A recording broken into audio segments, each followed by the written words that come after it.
5-6 दिवस नाही काढणार. विठ्ठला विठ्ठला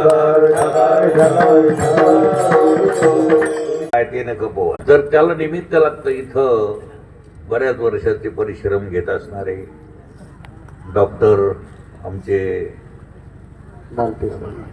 मांटे साहेब, आदरणीय श्री नागरे सर, ते बनाना इथंच आहे. आता अशी तळमळ करू लागले, मी येतोच म्हणे. मिळाल तुम्ही यायचंच नाही. आता तुम्ही लवकर दुरुस्त होता, मग करायची सेवा. आणि ती सेवा केल्यामुळे ते आडवं आलं ना ते, तेव्हा हे त्याला निमित्त झालेले. त्यांचे सगळे सहकारी मिळून हा सोहळा करतात. तुम्ही सगळे मिळून, तुम्ही सगळे माता भगिनी, सगळे बंधू भगिनी धन्यवादास पात्र आहे.